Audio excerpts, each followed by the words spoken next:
नमस्कार दोस्तों, कैसे हो आप? उम्मीद करता हूँ अच्छे ही होंगे। आज मैं बताने वाला हूँ गौतम बुद्ध की कहानी। इस कहानी से हम ये जान पाएंगे कि मन के मेल को साफ कैसे करें। हर एक व्यक्ति का जीवन दुख, परेशानी और संघर्ष से घिरा हुआ है। क्या इसका समाधान है? हर एक व्यक्ति के जीवन में ऐसा क्यों है? ऐसा इसलिए है क्योंकि हम कहीं न कहीं अपने मन के मैल को, मन के कीचड़ को साफ नहीं रख पाते हैं। यूं कहें तो उसका सही समाधान नहीं निकाल पाते हैं। खैर, चलिए मैं आपको एक कहानी सुनाता हूँ। शायद आपको इस कहानी से इस सवाल का हल मिल जाए। महात्मा गौतम बुद्ध के समय की बात है। एक गांव में एक किसान अपनी पत्नी और दो बच्चों के साथ रहता था। वह किसान बहुत ही ज्यादा परेशान रहता था। अपने दो बच्चों और पत्नी की जरूरतों को पूरा नहीं कर पाता था। शायद यही उसकी परेशानी की सबसे बड़ी वजह थी। समय बीतता गया, उसकी परेशानियां परिवार की जरूरतों के साथ बढ़ती ही जा रही थी। वह दिमाग से और मन से बहुत अशांत रहने लगा था।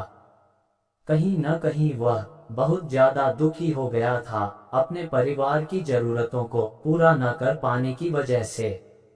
एक दिन उसने यह फैसला लिया कि वह अपने घर को, अपने परिवार को, अपने बच्चों को छोड़कर कहीं दूर चला जाएगा। अंततः वह मनहूस दिन और काली रात आ गई, जिस दिन वह अपने परिवार को, अपने बच्चों को, अपनी पत्नी को छोड़कर घर से कहीं दूर चला गया। वह किसान चलता ही गया, चलता ही गया।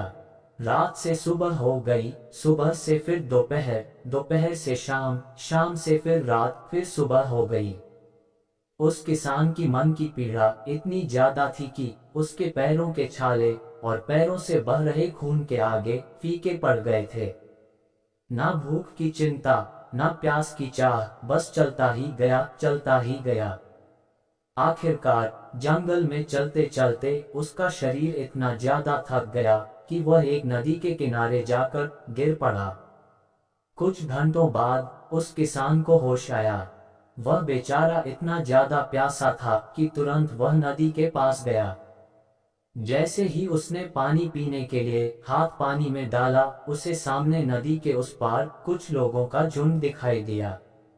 उसने ध्यान से देखा तो उसे एक वृक्ष के नीचे महात्मा गौतम बुद्ध बैठे हुए नजर आए। वह तुरंत दौड़ के उनके पास गया और उनके पैर पर गिरकर बोला, हे महात्मा, हे भगवान गौतम बुद्ध, मुझे अपनी शरण में ले लीजिए, मुझे अपना शिष्य बना लीजिए। महात्मा गौतम बुद्ध के शरण में आया हुआ कोई भी व्यक्ति खाली हाथ वापस नहीं जाता। ये किसान तो केवल उनका शिष्य बनना चाहता था। महात्मा गौतम बुद्ध जी ने उसकी मनोदशा को देखते हुए उसे अपना शिष्य बना लिया। महात्मा गौतम बुद्ध और उनके शिष्य वहां पर केवल विश्राम कर रहे थे। उनका विश्राम भी पूरा हो चुका था। वह किसान भी अब महात्मा गौतम बुद्ध जी का शिष्य बन चुका था। अब समय हो चला था आगे की यात्रा को पूरा करने का। गौतम बुद्ध और उनके शिष्य आगे बढ़ते चले गए। कुछ दूर निकल जाने के बाद गौतम बुद्ध जी को बहुत जोर की प्यास लगी। उन्होंने अपने इस नए शिष्य अर्थात किसान से बोले कि प्रिय शिष्य, जाओ, पास में एक सरोवर है, वहां से मेरे लिए पानी लेकर आओ। किसान बोला, जो आज्ञा भगवान। किसान सरोवर की तरफ चल गया। सरोवर के पास जैसे ही किसान पहुंचा, उसने देखा कि उस सरोवर में बहुत सारे जानवर उछल कूद कर रहे हैं। वे सारे जीव जंतु किसान को देखते ही तुरंत वहां से भाग गए। किसान बहुत ही खुश हुआ और उस सरोवर की तरफ चला गया पानी लेने के लिए। परंतु जैसे ही किसान ने सरोवर के पानी के तरफ हाथ बढ़ाया, उसने देखा कि पानी बहुत ही ज्यादा गंदा था। किसान निराश होकर वापस गौतम बुद्ध जी के पास आ गया। गौतम बुद्ध जी ने उससे पूछा, पानी कहाँ है? किसान ने दुख भरे शब्दों के साथ कहा, हे भगवान, मैं जैसे ही उस सरोवर के पास पहुंचा तो मैंने देखा कि उस सरोवर में काफी सारे जीव जंतु उछल कूद कर रहे थे और उनके उछल कूद करने की वजह से उस सरोवर के जमीन के तल में बैठी हुई सारी गंदगी, सड़े हुए पत्ते उस पानी में घुल मिलकर एक कीचड़ का रूप ले लिए थे। यही कारण है कि मैं वह पानी लेकर नहीं आया, क्योंकि वह पानी नहीं कीचड़ हो चुका था। महात्मा गौतम बुद्ध जी उस किसान की बातों को समझ गए और मुस्कुराते हुए उन्होंने कहा कि मैंने तुमसे सरोवर का पानी मांगा था। मैंने यह नहीं कहा था कि पानी अगर गंदा हो तो पानी लेकर मत आना। उन्होंने अपने दूसरे शिष्य से अनुग्रह किया कि जाओ और सरोवर से पानी लेकर आओ। उनका दूसरा शिष्य निकल पड़ा पानी को लाने के लिए और कुछ देर पश्चात वह पानी लेकर वापस आ गया।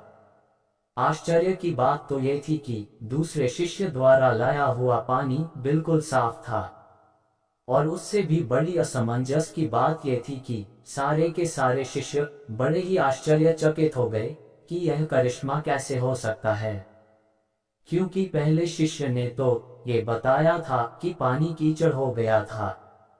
महात्मा गौतम बुद्ध जी ने सारे शिष्यों को यह बताया कि जब सारे जीव जंतु उस पानी में उछल कूद कर रहे थे, तब उस दौरान उस सरोवर के पानी के तल में बैठी हुई सारी गंदगी, सड़े गले हुए पत्ते सब घुल मिलकर कीचड़ रूपी पानी का रूप ले लिए थे। परंतु जितने समय में प्रथम शिष्य किसान वापस आया और दूसरा शिष्य वापस गया, उतने समय में उन जीव जंतुओं के भाग जाने के पश्चात उस सरोवर का पानी धीरे धीरे शांत हो गया था।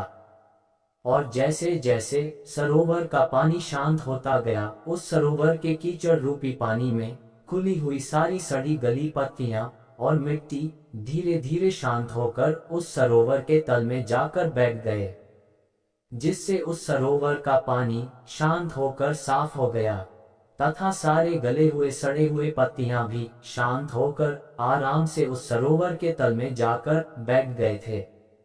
प्रिय शिष्यों, अगर उस सरोवर में किसी भी तरीके की कोई हलचल नहीं होती तो उस सरोवर की हर एक चीज जिसको जहां पर होनी चाहिए थी वह वहीं पर ही रहती। उन जीव जंतुओं के हलचल की वजह से सरोवर के तल में बैठी हुई सड़ी गली पत्तियां, मिट्टी उस शांत पानी में मिलकर एक कीचड़ का रूप ले लिए था। ठीक इसी प्रकार से हर एक व्यक्ति के जीवन में तरह तरह की समस्याएं, परेशानियां और कठिनाइयां आती है, जिसके वजह से हमारे मन में हलचल सी मच जाती है। हमारा दिमाग और मन अशांत हो जाता है। तत्पश्चात हम कोई गलत निर्णय अर्थात फैसला ले लेते हैं। परंतु अगर हम थोड़ा समय देकर उन कठिनाइयों, परेशानियों और समस्याओं के बारे में समझने की कोशिश करें तो मन की हलचल उस सरोवर की पानी की तरह शांत हो जाएगी, जिससे हम अपने जीवन में सही निर्णय का चुनाव करते हुए उसका समाधान निकाल लेंगे। किसान को महात्मा गौतम बुद्ध जी की सारी बातें बिल्कुल साफ साफ समझ में आ गई। उसे ये भी समझ में आ गया कि उसके परिवार में आई हुई सारी परेशानियां, दिक्कतें और जिम्मेदारियां भी इसी सरोवर के सड़ी गली हुई पत्तियों और मिट्टी कीचड़ की तरह ही हैं। बस जरूरत है थोड़ा समय निकालकर मन को शांत करते हुए उन परेशानियों, दिक्कतों के बारे में समझने और उसका समाधान निकालने की। इस कहानी से हमने क्या सीखा? दोस्तों, समय के साथ साथ हर एक इंसान की जरूरतें बढ़ती ही जाती है। हो सकता है किसी की जरूरत कम हो सकता है किसी की जरूरत ज्यादा हो, लेकिन हमें उन जरूरतों को पूरा करने के लिए मेहनत तो करना ही पड़ता है। हाँ, यह जरूर है कि मेहनत करते वक्त हमें बहुत सारे कठिनाइयों और समस्याओं का सामना करना पड़ता है। इसी वजह से बहुत बार हमारा मन अशांत हो जाता है, निराश हो जाता है, दिल दिमाग में एक अजीब सी हलचल होने लगती है, जिसके वजह से हम गलत फैसला ले लेते हैं। परंतु दोस्तों, हमें घबराने की जरूरत नहीं है। हमें अपने दिमाग को शांत करने की जरूरत है। थोड़ा समय देकर इसके बारे में सोचने की जरूरत है। इसका समाधान कुछ न कुछ जरूर निकल आएगा। दिमाग को शांत रखें, कोशिश करते रहें, मेहनत करते रहें, समय लगेगा लेकिन सफलता जरूर मिलेगी, क्योंकि सब्र का फल मीठा होता है। धन्यवाद। नमो बुद्धाय।